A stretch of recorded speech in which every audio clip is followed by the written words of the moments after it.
Hello all, myself Ramya Gunalan, Assistant Professor of English, Dr. S.N.S. College of Education. In today's teaching and learning, we are going to discuss about the Unit 1, that is Nature of Learning and Teaching.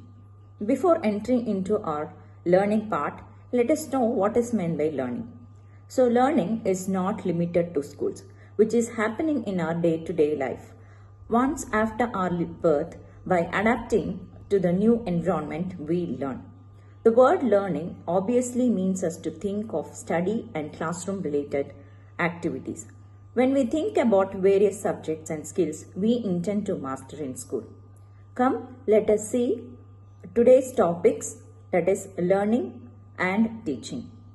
We'll see in depth about the definitions and the basic principles of learning. Learning is the process of acquiring new understanding, knowledge, behavior, skills, values, attitudes, and preferences. So learning means change in the behavior or behavioral potential that occurs as a result of experience. According to the learning, which is defined from the Dictionary of Psychology, learning can be defined as the permanent change in behavior through education and training, practice, and experience. The acquisition of knowledge or skills through study, experiences, or being taught. Learning is the act of acquiring new or modifying and refining knowledge through study. Knowledge which acquired by systematic study is any field of scholarly applications.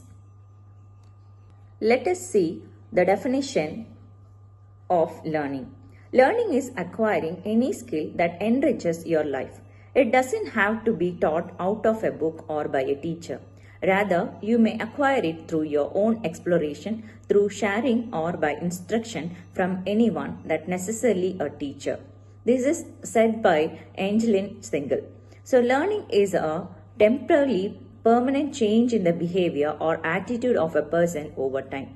We know that a human nature or capability that persists over a period of time, and it's not simply a thing to process of growth. So according to Crow and Crow, learning is the acquisition of habits, knowledge, and attitudes. It involves new ways of doing things, and it operates in individuals' attempts to overcome obstacles or to adjust to the new situation. It represents progressive which enables him to satisfy interest to attain goals. Let us see some basic principles of learning. So learning is growth. Learning is growth, where learning is actually a form of a growth. So child grows mentally as well as both physically. So coming to the learning, which is an adjustment. Gates and others stated that learning may be thought of as the progressive change in behavior which is associated on the one hand with successive presentation of a situation and on the other with repeated efforts of the individual to react to it effectively. So for example, in school we have to learn and we have to adapt according to the situations. As we are at home, we can't be the same person as we are in the school or in the workplace. So this is what learning is, adjustment. Learning is organizing experience. Yes, old experience with the new experience, we organize a pattern of experience, which is nothing but this type of organization is known as the learning as an organizing experience, which involves elimination of many habits unnecessarily in the final act. Learning is purposeful. Yes, all true learning is purpose goal directed. This desires are fulfilled. Learning is effective. So irrelevant materials are forgotten at the final stage. Right? So we all come to know that learning is purposeful. Learning is insight. Yes, learning is an intelligent process. So we learn through knowledge, we gain knowledge, we acquire through skills, and learning is an insightfulness we have already within us.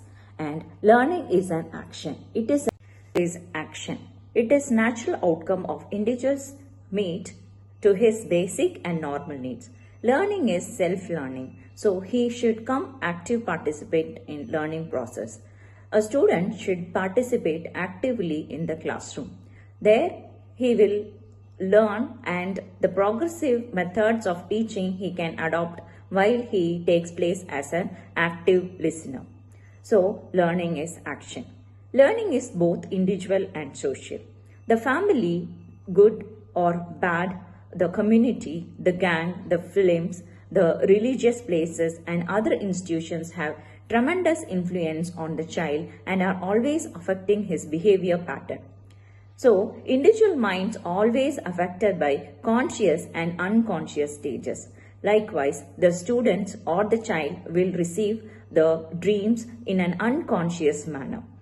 That's why the impact of any student or the child is both from the individual and social. Learning is unenforceable. Learning cannot be forced by any human being. So a child should know, or the one who is the listener or the learner should know, the child is an unenforceable one to take part himself actively in each and every step of learning. Then comes the learning, which is a product of environment. The environment should be healthy and rich in educative possibilities. Hence, the student or the child should given a product of the environment which is filled with health and the possibilities to learn himself. True learning affects the conduct of the learner. So, every experience produces a change in the mental structure of the learner, which is in turn affects the conduct of the learner. For example, behavior pattern.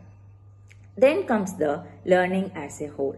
As I have mentioned earlier, that is the human organism which functions as a whole, that is mental as well as physical.